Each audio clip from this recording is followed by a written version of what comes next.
Super Saravana stores.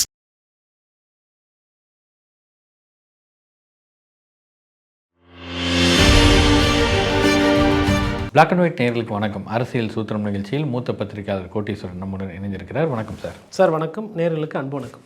Sir, டெல்லியில் CBI விசாரணைக்கு விஜய் போயிருந்தார்.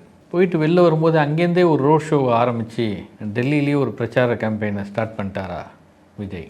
பிரச்சாரத்தை ஸ்டார்ட் பண்ணார்னு விட சமிக்கைகள் கொடுக்கறதுல சார் நல்ல ஒரு புத்தி கூர்மையாக அதில் நடந்துக்குவார். ஒரு கில்லடின்னு கூட சொல்லலாம் அவரை. இப்போ உள்ளே போயிட்டு ஒரு மாதிரி இப்படி டல்லாக வந்தார், இல்லை முகம் வாடி போய் வந்தாருன்னா என்னென்ன அவங்க, ஐயோ அண்ணா ரொம்ப ஏதோ கேள்வி கேட்டாங்க போல், அண்ணன் வந்து ஏதோ ரொம்ப கஷ்டப்படுத்திட்டாங்க அப்படின்ற மாதிரி வரும். அந்த பிம்பமும் அந்த விஷயமும் உடையக்கூடாது அப்படின்றதுல ரொம்ப பொதுவாக நடிகர்கள் எல்லாமே பார்த்திங்கன்னா ரொம்ப கான்ஷியஸாக இருப்பாங்க. வெளியில் வரும்போது மேக்கப்லாம் போட்டு ஃபுல்லாக ஷேவ். நீங்கள் நடிகர்களை பார்த்திங்கன்னா எப்பயுமே வந்து ஒரு முகம் வாடியோ இல்லை நொந்தோ அப்படி பார்க்க முடியாது. சாமானியர்களோட வாழ்க்கைக்கும் ஒரு நடிகரோட வாழ்க்கைக்கும் வித்தியாசம் இருக்குது. இல்லை, இப்போ நம்ம சிபிஐ என்கொயரிக்கு போனால் நம்ம நிறைய அரசியல் தலைவர்கள் பார்த்துருப்போம். அது ஊழல் வழக்கு அந்த மாதிரியான விஷயங்கள் இருக்கலாம், இல்லை பொதுவாக வேறு எதுக்காக லஞ்சம் கொடுத்தது அந்த மாதிரியான வழக்குகள்லாம் இருக்கலாம். இப்போ அவங்கெல்லாம் வரும்போது ஒன்று வேகமாக போவாங்க, ஒரு காரு வெளியில் வந்து ஏறி போகிறது அப்படி தான் இருக்கும். கார் உள்ளேருந்து ஏதோ ஒரு அனைவரு கட்சி அலுவலகத்துலேருந்து வர மாதிரியே வராரு. சிபிஐ அலுவலகம் அவருக்கு ஒரு ஃப்ரீ ஹேண்ட் கொடுத்துருக்குதா? வெளியில் வந்து இவ்வளோ ரசிகர்கள் நிற்கிறாங்க, பூவெல்லாம் தூவுறாங்க. ஸோ கிட்டத்தட்ட ஒரு ரோட் ஷோ அப்படின்ற மாதிரியான ஒரு விஷயமா இது நடந்துருக்குது. 2 முறை போனப்போ அப்படி இல்லை. ஏன் இப்போ இந்த முறை அப்படி ஒரு திட்டமிடுறதுக்கு என்ன காரணம்? அதாவது அவர் எப்போனா தான் வெளியில் வருவார். அவர் வெளியில் வரும்போதே நீங்கள் விளம்பரம் பண்ணணும், வெளில வரும்போதே நீங்கள் பிரச்சாரம் பண்ணணும், வெளில வரும்போதே ரோட் ஷோ பண்ணணும். அது சிபிஐ அலுவலகமாக இருந்தாலும் அதை பற்றி எங்களுக்கு பொருட்டு கிடையாது. இது பார்வை. 2வது பார்வை, உள்ளே வந்து 7 மணி நேரம் உட்கார வச்சு உங்களுக்கு அங்கே தலைவாழை போட்டு விருந்துலாம் நடந்த மாதிரி எனக்கு தெரில. விசாரணை, அதாவது இவர் பிடிச்சியெல்லாம் யாரும் சிபிஐ அலுவலகத்துக்கு போக மாட்டாங்க. கொஞ்சம் நீங்கள் வாங்க, சிபிஐ அலுவலகம் நல்லாயிருக்கும், படம்லாம் போடுவோம், உள்ள சாங்குலாம் பண்ணி வைபவ் பண்ணி பக்கோடாலாம் சாப்பிட்லாம், அப்படிலாம் யாரும் கூப்பிட மாட்டாங்க. ஆனால் உள்ளே ஒன்று நடந்திருக்கும். இந்த டாம் அண்ட் ஜெரி இதில் பார்த்திங்கன்னா நிறைய நேரத்தில் வந்து டாம் உள்ளே அடி வாங்கியிருக்கும். ஜெரியை பழி வாங்கணுன்றது அதோட நோக்கமாக இருக்கும் கார்ட்டூனில். ஆனால் வெளியில் வரும்போது டாம் வந்து இப்படி தான் வரும், ஜெரி பார்த்தா அங்கே ஒருங்காட்டின்னு இருக்கும். அதே கார்ட்டூன் மாதிரியே நீங்கள் அதை ஒப்பிட்டு பார்த்தீங்கன்னா டாம் அண்ட் ஜெரி கதை தான் உள்ளே நடந்தது. ஆனால் வெளில டாம் வரும்போது எப்படி வராப்புல, டாம் ஹாப்பியாக வராப்புல, பூவெல்லாம் போடுங்க ஹாப்பி, அது மாதிரி இதே தான். அங்கே பார்த்தா ஜெரி பார்த்தா அந்த இதை வச்சு அடிச்சிருக்கும், ஒரு உப்புரி கட்டையோ இல்லை எதையோ வச்சு உள்ளே பேயோ அடிச்சிருக்கும். ஆனால் வெளியில் வரும்போது டாம் வந்து அடி வாங்காத மாதிரியே வரும். அது மாதிரி நீங்கள் டாம் அண்ட் ஜெரி கார்ட்டூனாக கூட பார்க்கலாம். அதை நல்ல அரசியல்வாதிகள் என்ன பண்ணுவாங்கன்னா, வெளியில் வந்த உடனே அந்த சிபிஐ ஹெட் குவார்ட்டர்ஸ் அதை தாண்டின உடனே ரோட்லேயோ இல்லை ஏதோ ஒரு இடத்துலையோ போய் மைக்கு முன்னாடி நின்று, இதெல்லாம் எங்ககிட்ட ஆகாது, இதையும் பார்ப்பேன், உங்கள் அப்பாரையும் பார்ப்பேன், உங்கள் கட்சியும் பார்ப்பேன், எல்லாத்தையும் பார்ப்போம், எதுக்கு இந்த அழுத்தம் வருதுன்னு சொல்லி உண்மையிலே இவங்க தப்பு கூட பண்ணியிருப்பாங்க. ஆனால் எதிர்வினைன்னு ஒன்று ஆட்டுவாங்க. அது ஏன் என்ன ஏதுன்னு ஒரு விளக்கம் சொல்லுவாங்க. நம்ம சாருக்கு வந்து அவ்வளோலாம் அரசியல் புரிதல் இல்லாத காரணத்தினால இப்படி சாங் வைப்பு மற்ற இடத்துல பண்ணுற மாதிரி சிபிஐ ஆஃபீஸில் ட்ரை பண்ணியிருக்காரு. என்ன சாங் இல்லாமல் பூ, அதுக்கு பதிலாக ஆக்ஷன், அவ்வளோதானே தவிர்த்து மற்றபடி இது ஒரு பெரிய மெசேஜ். அவரோட தொண்டர்களை உற்சாகமாக வச்சுக்கணும், அதற்காக அவர் அது பண்ணியிருக்காரு. 1. 2வது, தனக்கு உள்ள எதுவும் பாதிப்பெல்லாம் இல்லை, எதாக இருந்தாலும் நான் பார்ப்பேன் அப்படின்னு ஒரு நம்பிக்கை. அதாவது மற்ற தொண்டர்களெல்லாம் குழப்பி விட்டுணும், அதிமுக தொண்டர்களை குழப்பி விடணும். நான் வந்து கூட்டணிக்கு வரேன்னு பேசுகிறாங்க, டெப்டி சிஎம் தரேன்னாங்க, சிஎம் தரேன்னாங்கன்னு குழப்பி விடணும். காங்கிரஸ் தொண்டர்களை குழப்பி விடணும், நான் வரேன் உங்களுக்கு எல்லாமே தரேன், அது தரேன், இது. அவங்களும் வரல. திமுக தொண்டர்களை குழப்பி விட்டார். நாம் தமிழர் கட்சி தொண்டர்களையும் ஒரு காலத்தில் குழப்பி விட்டார். எல்லாத்தையும். ஆனால் அவரோட தொண்டர்களை வந்து அப்படியே தெளிவாக பாசிட்டிவாக வச்சுக்கணும். ஏன்னா எல்லாரும் விஜய் தான் பேசுகிறாங்க, எல்லாரும் விஜய் அண்ணாவை தான் கூப்பிட்றாங்க, எல்லாரும் விஜய் அண்ணாவை தான் பழி வாங்குறாங்கன்னு சொல்லிட்டு ஒரு விஷயத்தை கட்டமைச்சிருக்கார் இல்லையா? அந்த கட்டமைப்பு இப்போ அழுதுன்னு வெளில வந்தாருன்னா தப்பாயிடும், இல்லை முகம் வாடி போய் வெளில வந்தால் தப்பாயிடும். அதை மறைப்பதற்காக இந்த மாதிரி இந்த பூ போடுறது, புஷ்பம் போடுறது, அங்கே சாங்கு போடுறது, இந்த வேலையெல்லாம் பண்ணிகிட்ருக்காரு. நம்ம அரசியல் தானே பார்த்துக்கிட்டு இருக்கோம். அரவிந்த் கெஜ்ரிவால் கூட தான் சிபிஐ ஆஃபீஸ்லேருந்து போயிட்டு வந்தார். சிபிஐ ஆஃபீஸ்லலாம் இந்த மாதிரிலாம் பண்ணல. வந்து ஒரு இடத்துல நின்று அந்த பூவெல்லாம் அவருக்கும் போட்டாங்க. அங்கே பத்திரிகையாளரையும் சொந்த கட்சிக்காரர்களையும் சந்தித்து இது ஒன்றும் பிரச்சனை இல்லை அப்படின்னு. இவருக்கு அவ்வளோ பக்குவமும் அவ்வளோ புரிதல் கிடையாது. அவருக்கு எது வரும்? கை காட்டுறது, ஃப்ளைங் கிஸ்ஸு, ஹார்டின்னு, ஃபயரு, இதெல்லாம் வரும், பிளாஸ்ட்டுலாம். அவருக்கு என்ன வருமோ அதை அவர் பண்ணிக்கிறார், அவ்வளோதான்.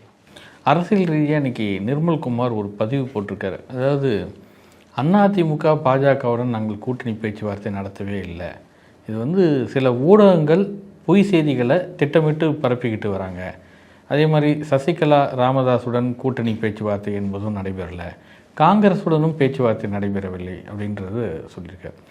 கிட்டத்தட்ட ஊடகத்தில், அதுவும் அச்சு ஊடகத்திலேயே கூட்டணி பேச்சுவார்த்தை அப்படின்றதெல்லாம் ஒரு 10 நாளாக வந்துட்டு இருக்கிற ஒரு செய்தி தான். இந்த சிபிஐ விசாரணைக்கு போயிட்டு வந்த பின்னர் நிர்மல்குமார் இது ஒரு பதிவாக போகிறதுக்கான காரணம் என்ன சார்? அவங்களுக்கு வந்து படத்தில் நடிக்க பிடிக்கும், படம் பார்க்க பிடிக்கும், படத்தை ஓட்ட பிடிக்கும். ஃபஸ்ட்டு ஒரு காலத்தில் ஓட்டப்பட்ட படம் பார்த்திங்கன்னா காங்கிரஸும் தாவேக்காவும் கூட்டணி முந்துகிறது, பேச்சுவார்த்தை, பிரவீன் சக்கரவர்த்தி பேசுகிறார், மாணிக்கம் தாக்கூர் வந்து விருப்பப்படுறாரு, இப்படியெல்லாம் பேசி அந்த படத்தை ஒரு வாரம் ஓட்டினாங்க. அப்புறம் அதிமுக கூட அதுக்கு முன்னாடி பேச்சுவார்த்தை கூட்டணின்னு சொல்லிட்டு அந்த படத்தை ஓட்டினாங்க. இப்போ இந்த படத்தை வந்து ஓட்டினாங்க. அதாவது பாஜக வந்து எங்களை அப்ரோச் பண்ணுது, கேட்குது, கொள்ளுது, எங்களுக்கு எல்லாமே தரோம் அப்படின்ற மாதிரி பவன் கல்யாண் பேசுகிறாரு. துணை முதல்வர் ஒருவேளை தோற்றா கூட மத்திய அமைச்சர் ஆகலாம், இல்லை எதிர்க்கட்சி தலைவர் ஆகலாம் அப்படின்னா. நேற்று பவன் கல்யாணம் என்ன பண்ணிட்டாரு, ஒருத்தர் கேட்டவொடனே பவன் கல்யாண் பத்திரிகையாளர் பார்த்து ஓடுற ஒரு நடிகரோ அரசியல்வாதியோ இல்லைல்ல. பவன் கல்யாண் வந்து நான் நடிகன் ப்ளஸ் நான் அமைச்சர் ப்ளஸ் நான் வந்து துணை முதல்வர் ப்ளஸ் நான் வந்து ஒரு கட்சியோட தலைவர் அப்படின்றது தெரியாது. பத்திரிகையாளர் ஹரி அவர்கள் கேட்குறாரு, நீங்கள் ஆர் யூ பிஹைண்ட் இட், நீங்கள் எதனா பண்ணுறீங்க? அதெல்லாம் எதுவும் இல்லைன்னு வெளிப்படையாக சொல்லிட்டு போகிறாரு. ஒருவேளை எதனா 2 பேரும் சந்தித்த மாதிரி ஒரு ஃபோட்டோ இல்லை ஏதோ ஒரு செய்தி எதனா இருந்தால் இவங்க அதை போடணும். அப்போ இவங்களும் ஆமாவும் சொல்ல இல்லையும் சொல்ல, ஆனால் அவரை கேட்கும்போது ஆமாம் நான் அது மாதிரி எதுவும் பண்ணலை, அதெல்லாம் வதந்தி அப்படின்ற மாதிரி அவர் முடிச்சு விட்றாரு சிரிச்சிட்டு. அப்போது நம்பகத்தன்மை என்பது தாவேக்கா கிட்ட சுத்தமாக இல்லை. சரி 10 நாளாக இது செய்தி போதில்ல, அது வந்து பொய்ன்னு வச்சுக்கோ. உங்களை பற்றி தானே பேசுகிறாங்க, உங்களை பற்றி பேசுனா கூட அதுக்கு ஒரு மறுப்பு தெரிவிக்கணும், அதுக்கு ஒரு கண்டனம் தெரிவிக்கணும், இல்லை பத்திரிகையாளர்கிட்ட சந்தித்து விளக்கம் சொல்லணும் இல்லையா? எடப்பாடி பழனிசாமி 4 வாட்டி சொல்லியிருக்காரு, கட்சிக்காரங்ககிட்டையும் சொல்லியிருக்கிறாரு, பொதுக்கூட்டத்தில் ஒன்று பேசியிருக்கிறாரு, திருச்சி பொதுக்கூட்டம் முடியும் ப்ரெஸ் மீட்டில் சொல்லி பத்திரிகையாளர்கிட்ட சொல்கிறாரு. அப்படிலாம் எதுவும் இல்லைங்க, இல்லாததை பண்ணாதீங்க, பேசாதீங்க, அதை பற்றி எதுக்குங்க கேட்குறீங்க, எங்கள் கட்சியோட நிலைப்பாடு வேறு, நாங்கள் வந்து உங்கள் கூட்டணி நல்ல கூட்டணி நாங்கள் போயிட்டுருக்கோன்றார். ஒரு கட்சியோட தலைவர் இப்தார் நோம்பில் சொல்கிறாரு, திருச்சி மாநாடு முடிஞ்சு சொல்கிறாரு, எல்லாத்துலேயும் சொல்லும்போது கூட அதை பெரிதாக வர்றதை விட விஜய் தரப்பிலிருந்து இங்கே பேச்சுவார்த்தை நடக்கிறது, டெல்லிக்கு இதுக்கு தான் போயிருக்காரு, அழுத்தம் வருது, இந்த மாதிரி காங்கிரஸுடன் பேச்சுவார்த்தை, அதிமுகவுடன் பேச்சுவார்த்தை, பாஜகவுடன் பேச்சுவார்த்தை, ராமதாஸ் சசிகலாவுடன் பேச்சுவார்த்தை அப்படின்றது சொல்கிறது நோக்கம் என்ன சார்? நோக்கம் ஒன்று தான். நாங்கள் களத்துலலாம் போய் ஓட்டெல்லாம் கேட்க மாட்டோம். நாங்கள் போய் வீதி வீதியாக போய் பிரச்சாரம் பண்ணி ஓட்டெல்லாம் கேட்கணும். எங்களை பற்றி எப்பயுமே பேசு பொருளாக இருக்கணும், எங்களை பற்றி தான் எல்லாரும் பேசணும். தாவேக்கா என்ன, தாவேக்கா என்ன, அந்த ரசிகர் மனப்பான்மை, அந்த நட்சத்திர அந்தஸ்து, அதை வச்சே இந்த அரசியலை வந்து முடிச்சணும். அடுத்த 37 நாள்லையும் இதே மாதிரி எதனா ஒன்று பரப்பி விட்டுனே இருப்பாங்க. ஏன்னா பரப்புரைக்கு அவங்க போக மாட்டாங்க, கிராமமாக அவர் போக மாட்டார். எடப்பாடி பழனிசாமி அவர்கள் வந்து திருப்பியும் 234 தொகுதியிலையும் மறுபடியும் போகிறதுக்கு ரெடி ஆகிட்டுருக்காரு. முதல்வர் ஸ்டாலின் வந்துட்டு இந்த கூட்டணி பேச்சுவார்த்தை முடிஞ்சோடனே தொகுதியாக போய் பிரச்சாரம் பண்ணுறதுக்கு அட்டவணை ரெடி ஆகிட்டுருக்கு. உதயநிதி ஸ்டாலின் அவர்கள் தொகுதி போகிறதுக்கு அட்டவணை ரெடி ஆகிட்டுருக்கு. இவரோட அட்டவணை இதுதான். வந்தவாசியில் இத்தனாம் தேதி இருப்பார், செங்கத்தில் இத்தனாம் தேதி இருப்பார், கடலூரில் இத்தனாம் தேதி இருப்பார், கன்னியாகுமரியில் இத்தனாம் தேதி இருப்பார், நாகப்பட்டினத்தில் இங்கே இருப்பார், கீழ்வேலூரில் இருப்பார், திருத்துறைப்பூண்டி 234 தொகுதி வேறு ஒரு பேர் சொல்லி. தொகுதியில் நிறைய கிராமம் இருக்கும், நீங்கள் எல்லா இடமும் போக வேணாம். தொகுதியில் town, bus stand, collector office, இல்லை ஜிஹெச், ஒரு பொது இடம் இருக்கும், நிறைய பேர் கூடுற இடம். அந்த இடத்துக்கு கூட போகாமல் இந்த தேர்தலை சந்திக்க போகிற ஒரே தலைவர் விஜய் அவர்கள். அதை ஏமாத்துறதுக்கு வேண்டி பரப்பப்பட்ட செய்தி தான் இது. இப்போது கூட்டணி இல்லைல்ல, சரி ஒரே ஒரு அறிக்கை விட்டு போயிடலாம்ல. நிர்மல்குமார் சொல்லுவார், ஆதவ் சொல்லுவார், புஷி ஆனந்த் சொல்லுவார், இல்லைன்பாங்க. காலையில் என்ன பண்ணுவாங்க, அவங்களோட பாசிட்டிவாக இருக்கிற ஹேண்டில் இருக்குன்பாங்க. அப்போது எஸ்ஜே சூர்யா மாதிரி இருக்குது ஆனால் இல்லை, இருக்குது ஆனால் இல்லை, இதையே வந்து இன்னும் 36 நாளைக்கு சொல்லிட்டு இருப்பாங்க. ஏன் அப்படின்னா இதை சொன்னால் தான் நம்ம மற்ற விஷயம் கேட்க மாட்டோம். இப்போ வேட்புமனு தாக்கலுக்கே 5 நாள் தான் இருக்குது, மற்ற நாள்லாம் லீவு. அது அவங்களுக்கு தெரியுமான்னு தெரியல.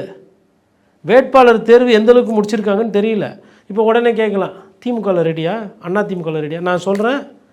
நான் சொல்கிறது எனக்கு 100% தெரியும். 2 கட்சியிலும் வேட்பாளர் பட்டியல் 97% முடிஞ்சிச்சு.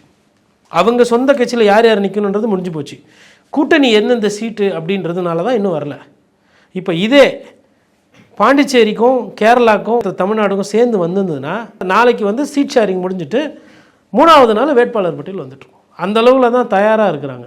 இவர் தயாராக இல்லை, ஒன்றும் இல்லை, இவர் அப்படியே இந்த மாதிரி பேசு பொருளை வச்சே போயிட்டுருப்பார். இப்போது இவருக்கு இருக்கிற கட்சி செல்வாக்கத்துக்கு பிரம்மாண்டத்துக்கு ஏன் ஒரு 50 வேட்பாளர் முன்கூட்டியே அறிவிச்சிருக்கலாமே, நாம் தமிழர் கட்சி மாதிரி.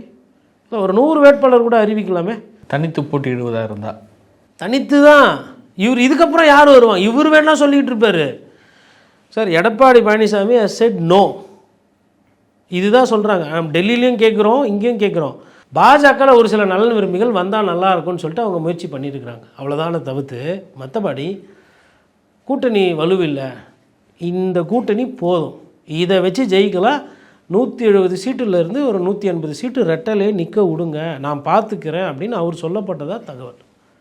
அதேமாதிரி திமுகவை பொறுத்தவரையிலும் அவருக்கு முதல்வர் ஸ்டாலினுக்கு தெரியும் எந்தெந்த இடத்துல யாரை நிறுத்தணும், யாரை நிறுத்தினா ஜெயிக்க முடியும் என்னன்னு அவருக்கு ஒரு கணக்கு இருக்குது. கணக்கே இல்லாமல் ஒருத்தர் சுற்றிட்டு இருக்காருன்னா இவர் தான். அதனால தான் இவரை சுற்றி சப்ஜெக்ட் இல்லாத மற்ற பேசு பொருள் வரும். அதுதான் அவரோட அரசியல். அதை பண்ணுறாரு அவர். இப்போ தேர்தலுக்கு ஒரு 38 நாள் 37 நாள் இருக்குதுன்னா, இப்போ நீங்கள் தொகுதி வாரியாக போகிறதுக்கு நேரம் இல்லை அப்படின்னு சொன்னால், ஏற்கனவே போன மாதிரி ஒரு மாவட்ட ரீதியில் அப்படி தான் பிரச்சாரத்தை திட்டமிடுவாரா விஜய்? அதை தான் திட்டமிடுறதில்ல, அதுக்கு தான் நேரம் இருக்குது. கையில் வந்துட்டு சார் இன்றைக்கி நம்ம 16 தேதி வந்துட்டோம். இப்போ இங்கே ஒரு 15 நாள் இருக்குது, அங்கே ஒரு 23 நாள் இருக்குது. ஸோ 15 37 நாள் இருக்குது. ஒரு 2 நாள் கழிச்சிங்கன்னா கூட 35 நாள் இருக்குது. இந்த 2 நாள் எதுக்கு கழிக்க சொல்கிறோன்னா, வேட்பாளர் தேர்வு. அவர் சூப்பர்மேன், ஓகேங்களா? அதனால் 234 தொகுதி வேட்பாளரையும் ஆல்ரெடி ஒரு 60 முடிச்சிட்டாரா, மிச்சம் இருக்கிற தொகுதி ஒரு நாளில் முடிச்சுடுவார். மிச்சம் இருக்கிற ஒரு நாள் தொகுதியில் கூட்டணி பேச்சுவார்த்தை இல்லை வேறு யாருனா வராங்க, இல்லை முக்கியமானவங்க யாருனா விஜய்க்கு ஆதரவு வருவாங்க இல்லைங்களா, நம்மளை நம்பி வருவாங்கல்ல, நம்மளை நம்பி கேட்பாங்க இல்லையா, அவங்களுக்கு ஒரு நாள். அப்போ கையில் இருக்கிறது 35 நாள். 35 நாளில் 35 மாவட்டம் ஒரு நாள் நீங்கள் போனீங்கன்னா கூட உங்களால் முடிக்க முடியாது. ஏன்னா 40 மாவட்டம் இருக்குது. அந்த 40 மாவட்டத்தில் இப்போ நீங்கள் கன்னியாகுமரி போயிடுவீங்க, ஏன்னா நீங்கள் சொல்கிற கணக்குப்படி நாள்தோறும் ஒரு போகணும். நாளையிலேருந்து இப்போ அவர் டெல்லியிலேருந்து இங்கே பனையூர் வந்திருக்கக்கூடாது, டெல்லியிலேருந்து கோயம்புத்தூர் போயிருக்கணும், இல்லை டெல்லியிலேருந்து திருநெல்வேலியில் ஃப்ளைட்டில் இறங்கிட்டு திருச்செந்தூரோ இல்லை தென்காசியோ போயிருக்கணும். சார் நீங்கள் கன்னியாகுமரி பிரச்சனை கிடையாது. நீங்கள் திருநெல்வேலியில் இருக்கும்போது திருநெல்வேலியிலேருந்து தென்காசி போகிறதா இல்லை திருநெல்வேலியிலேருந்து கன்னியாகுமரி போகிறதானே ஒரு குழப்பம் வரும். ஏன்னா ட்ராவல் பண்ணுறதுக்கே 4 மணி நேரம் 5 மணி நேரம். அப்போ இந்த டைம் நான் ட்ராவல் பண்ணி நின்னேன்னா 10 மணிக்கு முன்னாடி டெட்லைனை பிடிக்கணும். ஒரு மாவட்டத்துக்கு போகும்போது 6 சட்டமன்ற தொகுதி, 6 சட்டமன்ற தொகுதி ஒரு நாளில் முடிக்கிறது யாராலுமே முடியாது, சாத்தியம் இல்லை. வேணால் அந்த பக்கமாக வேகமாக வண்டியை ஓட்டின்னு போகலாம், அவ்வளோதான் பண்ண முடியும். கேட்டால் நானும் வந்துட்டு போனேன்னு கதை சொல்லலாம். அப்போ இவர் மக்களையே சந்திக்க போகிறது கிடையாது. மக்களையே சந்திக்காமல் அவங்களோட கூட்டணி இவங்களோட கூட்டணி, அவங்க கூப்பிட்டாங்க இவங்க இதுதான் அவரோட பிரச்சார யுத்தி. அது மக்களே சந்திக்காமல் தேர்தலில் அவர் நிற்பார், எதிர்நோக்கிறான்னு சொன்னால் அப்போ இந்த வெற்றி வாய்ப்புன்றது எப்படி இருக்கும்? அவருக்கு நம்ம என்றைக்குமே அவருக்கு வெற்றி வாய்ப்பு இருக்குன்னு நான் எந்த நேர்காணலுமே சொல்கிறது இல்லை, பதிவும் பண்ணுறது இல்லை. அவர் ஒண்டி வேணா ஜெயிப்பார். இன்னொன்று மறந்துட்டோம், இந்த 35 நாள் அவர் போட்டி இல்லைன்னா, அவர் போட்டியிட்டா 15 நாள்னா மினிமம் தொகுதியில் சொந்த தொகுதியில் சுற்றணும். அப்படி சுற்றலைன்னா ஐயா மக்கள் நீதி மையம், நான் சொல்கிறேன் சத்தியமாக வானதி சீனிவாசன் கிட்ட அவர் தோப்பாருன்னு யாரும் நினைக்கல. பத்திரிகையாளர்கள் தோத்தார். இந்த நடிகர் படம் ஓடிச்செல்லாம் அது தரைக்கு வந்ததுக்கப்புறம் தெருவா போய் ஓட்டு கேட்கணும். கமல் நிற்கிறாப்பில்லையா அப்படின்னு பேசினாங்க தொகுதியில். என்னன்னா கமல் வரல. சார் ஒரு தேர்தல்னும் போது அங்கே இருக்கிறவங்கலாம் ஒரு 2 மாதத்துக்கு முன்னாடியே மூமெண்ட்டில் இருப்பாங்க, 6 மாதத்துக்கு முன்னாடியே முக்கியமான அவங்கக்கிட்ட சொல்லி வைப்பாங்க, தேர்தல் வருதுப்பா கொஞ்சம் பார்த்துக்க. லாஸ்ட்டு 40 நாள்லாம் பேய் மாதிரி. அதாவது இப்போ திமுகலையும் அதிமுகலையும் சீட்டு வாங்குறவங்களுக்கு ஒரு லெவலுக்கு மேலே கட்சி தலைமையெல்லாம் மறந்துடுவாங்க. ஜெயிச்சுட்டு அதிமுக ஆஃபீஸ் போகணும், பார்ட்டி ஆஃபீஸ், இல்லை ஜெயிச்சுட்டு அறிவாலயம் போகணும். அந்த சிந்தனை அவங்க தொகுதியில் எந்த ஒன்றியம், எந்த 4 மணி ரோடு, எந்த கூட்டு ரோடு எப்படி நிற்கிது, எந்த இடத்துல எந்த சமுதாயம் இருக்குது, எங்கே துண்டு போடணும், எங்கே குல்லா வாங்கணும், எங்கே கட்டி பிடிக்கணும், எங்கே காலில் ஊந்து கும்பிடணும், எங்கே மரியாதை வாங்கிக்கணும், எவ்வளோ கணக்கு இருக்குது அதில். விஜய்க்கு இது புது தேர்தல். தொகுதியில் சும்மா அப்படிலாம் போயிட்டுலாம். இப்போ ஒருத்தர் இருப்பார், ஒரு கோயிலில் அவர் ஒரு நிர்வாகியாக இருப்பார், அது ட்ரஸ்டியாக இருப்பார். அவர் போய் பார்த்தா ஒரு ஓட்டு ஒன்று வரும். ஒரு ஜமாத்தில் ஒருத்தர் இருப்பார், முத்தவள்ளி ஒருத்தர் இருப்பார், முக்கியமானவராக இருப்பார், அவர் ஊரில் பெரியவர், மற்றவங்களோட மரியாதையை சம்பாதிச்சவராக இருப்பார். ஒரு சர்ச்சில் ஒரு பேரிஷ் ப்ரீஸ்ட் இருப்பார். அந்த ப்ரீஸ்ட்டை போய் பார்த்தீங்கன்னா அவர் மேபி உங்களுக்கு ஐடியா சொல்லுவார், நல்ல அரசியல் இப்படிலாம் பண்ணுங்கள், நாட்டில் சண்டை கண்டெல்லாம் எல்லாமே எல்லாம் அப்படி சொல்லுவார். அவங்கள கூட இவர் போய் பார்க்க முடியாது. சரி, இவர் ஒரு வேட்பாளராகவே இவர் நிற்கிற தொகுதிக்கே இவருக்கு உண்டான வேலையை இவர் பண்ண போகிறதில்ல. ஏன்னா practically speaking he has lost all is time. Time is golden என்று ஆங்கிலத்தில் சொல்லுவாங்க.